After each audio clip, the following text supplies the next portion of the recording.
शुरू करते हैं। आज का हमारा क्लास है सन 1857 की क्रांति। बीपीएससी टीआरई 4 का तैयारी कर रहे हैं तो यह वीडियो आपके लिए। इससे पहले मैंने 4 चैप्टर आपका कंप्लीट करा दिया था मॉडर्न हिस्ट्री में, जिसका प्लेलिस्ट बना दिया गया है। उसी का आज नेक्स्ट चैप्टर हम लोग पढ़ेंगे 1857 का क्रांति। फ्रेंड्स, 1857 का क्रांति हम लोग एक वीडियो में पूरा चैप्टर कंप्लीट कर लेंगे और इस वीडियो के जो क्लास में जो आज कराऊंगा आपका, इससे बाहर आपका प्रश्न नहीं आएगा। 1857 का क्रांति से जितने भी प्रश्न इंपॉर्टेंट है यही क्लास से आपका एग्जाम में पूछा जाएगा। इससे बाहर आपका प्रश्न नहीं आएगा, वो मैं गारंटी से कहता हूँ। चलिए शुरू करते हैं। 1857 की क्रांति सर्वप्रथम कहाँ से प्रारंभ हुई थी? तो आपको पता है इसका आंसर है मेरठ से, जो 10 मई 1857 को यह प्रारंभ हुई थी। आगे देखते हैं।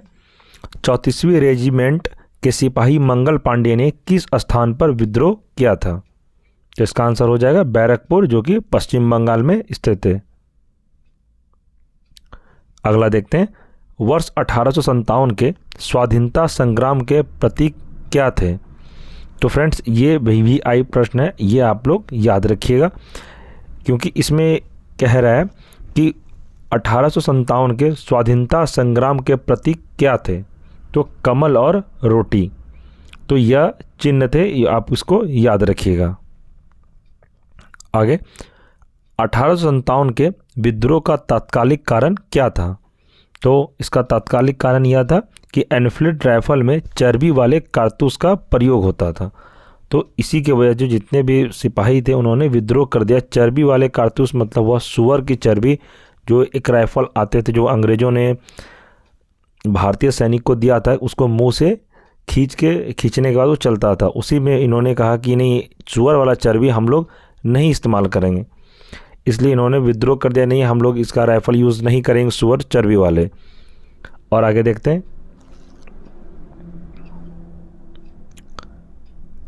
अंग्रेजी की शोषणकारी आर्थिक, राजनीतिक, धार्मिक एवं प्रशासनिक नीतियों के प्रभावों ने 1857 के विद्रोह को जन्म दिया। आगे प्रश्न। 1857 के विद्रोह के समय भारत का गवर्नर जनरल कौन था? तो फ्रेंड्स, ये गवर्नर जनरल से रिलेटेड एग्जाम में प्रश्न आपको 1 से 2 प्रश्न हमेशा मिलेगा। इसमें कह रहा है जो 1857 का जो विद्रोह हुआ था उस समय भारत का गवर्नर जनरल कौन था? तो आपको याद रखना है, ये हो जाएगा लॉर्ड कैनिंग। 1857 ईस्वी के विद्रोह के समय ब्रिटिश के प्रधानमंत्री कौन था? तो उस समय ब्रिटिश के प्रधानमंत्री थे पामस्टन। तो याद रखिएगा फ्रेंड, इसमें सारा फ्रेंड्स इंपॉर्टेंट प्रश्न ही लिया गया है। आप जब बीपीएससी टीआरई 4 का जब एग्ज़ाम देंगे, जब यहाँ से प्रश्न आपको मिलेगा तब आपको लगेगा कि नहीं सर ने सही बोला था। इसलिए फ्रेंड्स, मैं जितना भी क्लास करा रहा हूँ सब बीपीएससी टीआरई 4 को देखकर ही कराया जा रहा है। इसके बाहर मैं कुछ भी नहीं करा रहा हूँ। आपका एग्ज़ाम में प्रश्न यहीं से बनेगा, आप लिख लीजिए, क्योंकि एनसीईआरटी क्लास है ये, दूसरा क्लास नहीं मैं करा रहा हूँ। एनसीईआरटी बेस्ड क्लास है। जितना एनसीईआरटी में डायरेक्ट प्रश्न पूछा जाता है वो इसी बुक से पूछा जाएगा। और इस बुक से कितना प्रश्न पूछा गया आपको पता है। मैंने 6 to 8, 1 to 5 का वीडियो एनालिसिस करके चैनल पर अपलोड कर दिया है। जो टीआरई 3 में जितने प्रश्न पूछे गए थे वो सारा इसी बुक से पूछा गया था। अगला प्रश्न देखते हैं इसमें। 1857 ईस्वी के स्वतंत्रता संग्राम से संबंधित पहली घटना कौन सी थी? तो यह थी सैनिकों का दिल्ली के लाल किले पर पहुंचना। आगे, 1857 के विद्रोह में भाग लेने वाले सर्वाधिक सैनिक किस राज्य क्षेत्र से थी? तो जब 1857 का जो विद्रोह जब हो रहा था फ्रेंड्स, उस समय जब जितने भी जो सैनिक भाग लिए थे वो ज़्यादातर किस क्षेत्र के थे? तो यह जगह अवध से थे। तो ये भी याद रखिएगा। आगे, 1857 ईस्वी में किसने इलाहाबाद को आपातकालीन मुख्यालय बनाया था? तो इसका आंसर हो जाएगा लॉर्ड कैनिंग ने। केंद्रीय संगठन की कमी तथा सुनियोजित रणनीति के अभाव में 1857 ईस्वी का विद्रोह असफल रहा। तो याद रखिए फ्रेंड्स, एग्जाम में आपसे प्रश्न पूछेगा 1857 का विद्रोह असफल क्यों रहा? तो आपको आंसर मारना है केंद्रीय संगठन की कमी तथा सुनियोजित रणनीति के अभाव के कारण यह विद्रोह असफल रहा। लखनऊ में 1857 की क्रांति का नेतृत्व किस महिला ने किया था? यह थी बेगम हजरत महल ने। फ्रेंड्स, यहाँ पे एक प्रश्न ऐसे बनेगा आपका, जब आपको एग्जाम में प्रश्न दे दिया जाएगा कि लखनऊ में 1857 की क्रांति का नेतृत्व किसने किया, तो आपको मारना एग्जाम में बेगम हजरत महल ने किया था। आगे देखते हैं, 1857 के स्वाधीनता संघर्ष के प्रमुख भूमिका निभाने वाली रानी लक्ष्मीबाई का जन्म कहाँ हुआ था? तो आप सबको पता है, इसका जन्म वाराणसी में हुआ था, जो कि उत्तर प्रदेश में है। आगे देखते हैं, रानी लक्ष्मीबाई को अंतिम युद्ध में किसने पराजित किया था? तो रानी लक्ष्मीबाई को अंतिम युद्ध में किसने पराजित किया था? तो इसका आंसर हो जाए कैप्टन ह्यूरोज ने। आगे प्रश्न, असम में 1857 की क्रांति का नेता कौन था? असम में जो कि 1857 की जो क्रांति हो रहा था, तो वहाँ का नेता कौन था? तो ये है दीवान मनीराम दत्त थे। फैजाबाद से विद्रोह कर रहे किस क्रांतिकारी को पकड़ने के लिए अंग्रेजों ने 50,000 रुपये का इनाम रखा था? तो यह थे मौलवी अहमदुल्ला। आगे देखते हैं, कानपुर से विद्रोह का नेतृत्व कर रहे नाना साहब ने किसे अपना सेनापति नियुक्त किया था? आपसे एग्जाम में फ्रेंड्स ऐसे बनेगा कि 1857 के कानपुर से विद्रोह का नेतृत्व कौन कर रहे थे? तो आपको याद रखना है, नाना साहब कर रहे थे। इनका सेनापति कौन था? तो ये तात्या टोपे थे। इनका और एक नाम था, एग्जाम में आपसे प्रश्न पूछेगा कि तात्या टोपे का और किस नाम से जाना जाता था? तो आपको वहाँ बताना है रामचंद्र पांडुरंग था। आगे, 1857 के विद्रोह के दौरान मुगल बादशाह बहादुर शाह जफर ने किसे अपना सेनापति नियुक्त किया? तो यह हो जाएगा बकत खान को मुगल बादशाह बहादुर शाह जफर ने इसे नियुक्त किया था।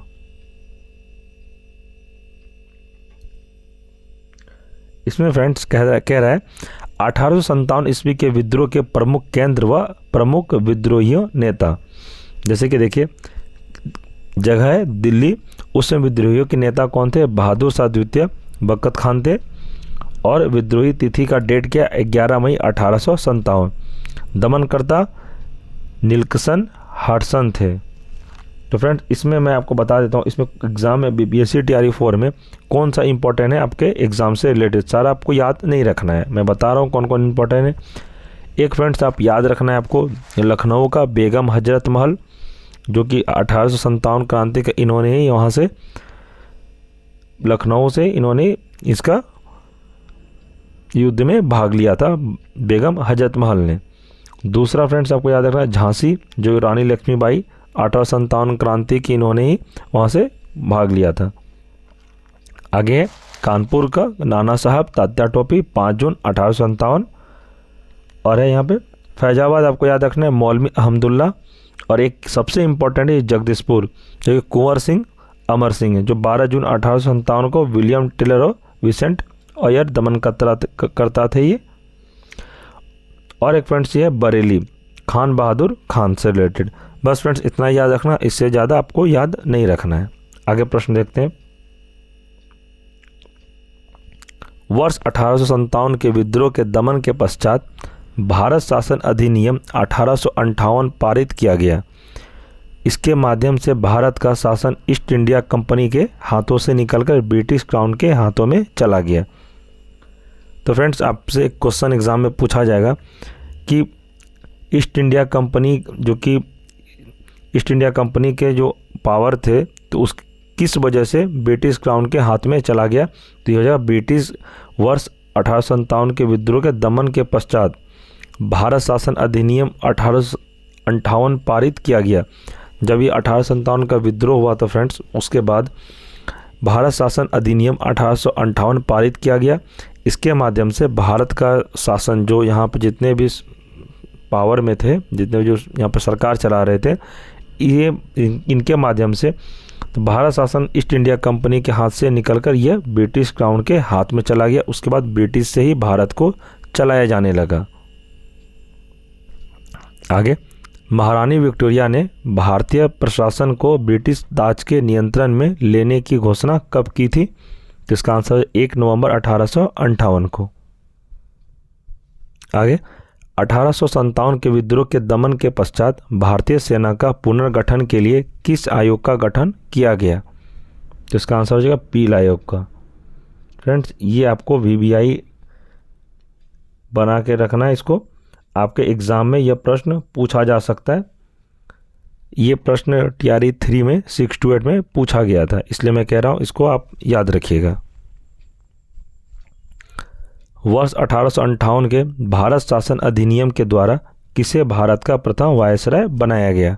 तो इसका आंसर हो जाएगा लॉर्ड कैनिंग को बनाया गया था। 1857 ईस्वी के विद्रोह के कौन सा शायर अंग्रेजों का आलोचक था? तो इसका आंसर है मिर्जा गालिब।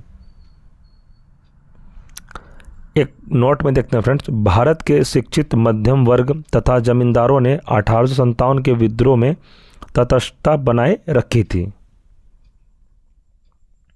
आगे प्रश्न, 1857 के विद्रोह के कारण पर भारतीय भाषा में लिखने वाला प्रथम भारतीय कौन था? तो यह सर सैयद अहमद खान थे।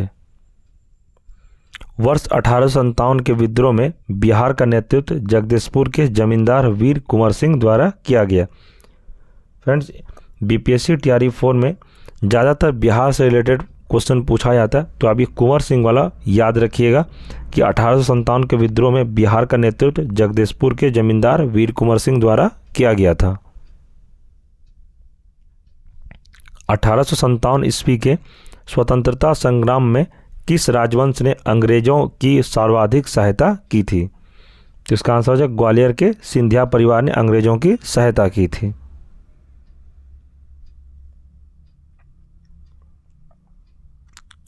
इसमें फ्रेंड्स 1857 पर आधारित प्रमुख पुस्तकें, एक पुस्तक का नाम है द ग्रेट रिवेलियन, इनके लेखक हैं अशोक मेहता। आगे, फर्स्ट वार ऑफ इंडिपेंडेंस, इनके लेखक हैं विनायक दामोदर सावरकर। आगे देखते हैं 1857 के लेखक हैं SN सेन। आगे, सिपाही mutiny and the revolt of 1857, इसके लेखक है RC Majumdar. History of Indian mutiny, इनके लेखक है TR हॉमस। रिवेलियन 1857 के लेखक हैं PC जोशी। आगे, college of the Indian revolt के लेखक हैं सर सैयद अहमद खान। आगे प्रश्न, किसने 1857 के विद्रोह को स्वतंत्रता की पहली लड़ाई कहा था? तो इसका आंसर हो जाएगा VD सावरकर। फ्रेंड्स, ये वाला प्रश्न TRE 3 में PRT में पूछा गया है। ये वाला प्रश्न मैं कहा था फ्रेंड्स, NCERT जो मैं आपको करा रहा हूँ इसी से आपका सारा प्रश्न आ जाएगा एग्ज़ाम में। 1857 से अगर प्रश्न बनेगा तो जो मैं ये वीडियो आपको करा रहा हूँ अभी, आप सेव करके रख लीजिए, इससे बाहर आपका प्रश्न नहीं बनेगा। मैं इसलिए बार बार कहता हूँ, मैं बहुत सारा वीडियो एनालिसिस किया, बहुत सारा बुक में देखा, लेकिन जो यह बुक से पूछा गया वो किसी बुक से नहीं पूछा गया है। इसलिए आपको NCERT ही पढ़ना है। आपको अगर खुद से पढ़ना है तो आप ये वाला NCERT बुक लेके खरीद लीजिए और घर में पढ़िए इसको। अगर आपको समझ में नहीं आता है तो आप मेरा क्लास करिए, आपको समझ में आ जाएगा। आगे, 1857 के विद्रोह को एक षड्यंत्र की संज्ञा किसने दी? तो यह किसने दी थी? सर जेम्स आउट्रम एवं W टेलर ने दी थी। आगे, तथा कथित प्रथम राष्ट्रीय स्वतंत्रता संग्राम न प्रथम न राष्ट्रीय और न ही स्वतंत्रता संग्राम था, यह कथन किसका है? तो RC मजूमदार का है। आगे देखते हैं, भारतीय स्वाधीनता आंदोलन का सरकारी इतिहासकार कौन था? जिसका आंसर हो जाएगा SN सेन थे। तो फ्रेंड्स, इस वीडियो में मैंने आपको 1857 से रिलेटेड जितने भी इम्पोर्टेंट प्रश्न आने वाले एग्ज़ाम में, तो ये सारा कंप्लीट करा दिया। आज हमारा ये चैप्टर पूरा कंप्लीट हो गया, 1857 की क्रांति। इससे बाहर फ्रेंड्स आपका एग्ज़ाम में प्रश्न नहीं पूछेगा। मैं आपको हमेशा कह रहा हूँ, 100% गारंटी कहता हूँ, अगर एग्ज़ाम में पूछने का प्रश्न रहेगा तो इसी क्लास से आपको पूछा जाएगा। एनसीईआरटी क्लास जो मैं आपको करा रहा हूँ अभी, जिसमें से 1857 को एक वीडियो में पूरा कंप्लीट करा दिया गया। फ्रेंड्स, मैं हर दिन आपको टॉपिक वाइज कराऊंगा। एक चाहूँगा तो मैं भी एक ही वीडियो में सारा चैप्टर कंप्लीट करा दूं, लेकिन उससे सही नहीं होगा। आपको जो भी टॉपिक पढ़ने का मन हो, आप उस टॉपिक पे वीडियो क्लिक करके आप पढ़ सकते हैं। इसलिए मैं आपको टॉपिक वाइज इसका प्लेलिस्ट भी बना दिया हूँ। आप जाके प्लेलिस्ट में शुरू से लेके अंत तक ज़रूर देखिए, तभी आपको समझ में आएगा। और इससे पहले आपने चैप्टर का क्लास नहीं किया है तो इस वीडियो के डिस्क्रिप्शन में लिंक दे दिया जाएगा, आप जाके देख सकते हैं। और फ्रेंड्स, मॉडर्न हिस्ट्री का बीपीएससी टीआरई 4 से रिलेटेड मैंने प्लेलिस्ट बना दिया, आप जाके देख सकते हैं। और फ्रेंड्स, पॉलिटी, ज्योग्राफी और मॉडर्न हिस्ट्री सभी का क्लास चल रहा है, आप जाके भी क्लास कर सकते हैं। तो फ्रेंड्स, आपसे एक छोटा सा रिक्वेस्ट है, अगर आप चैनल पर नए हैं तो चैनल को सब्सक्राइब कर लें और बेल आइकन को प्रेस जरूर कर लें। और फ्रेंड्स, मेरे द्वारा पढ़ाया गया 1857 की क्रांति आपको कैसा लगा? अगर आपको वीडियो पसंद आया हो हमारा पढ़ाया हुआ, तो आप लाइक करें और कमेंट करें। और आपको किसी भी चीज़ का डाउट हो तो आप कमेंट करें, आपको रिप्लाई ज़रूर दिया जाएगा। और फ्रेंड्स, आपको किस टॉपिक पे क्लास चाहिए, आप किस चीज़ का तैयारी करें, आपको कमेंट करके बताएं, मैं आपके लिए वही प्रोवाइड करने का कोशिश करूँगा। फ्रेंड्स, आप अगर बिहार टीचर का तैयारी करें, आप किस क्लास का तैयारी कर रहे हैं, आप कौन सा टॉपिक पढ़ना चाहते हैं, तो वीडियो में आप कमेंट करें, उसी हिसाब से मैं आप लोगों को क्लास कराता रहूँगा। तो ठीक है फ्रेंड्स, हम लोग अब नेक्स्ट वीडियो में मिलते हैं। धन्यवाद।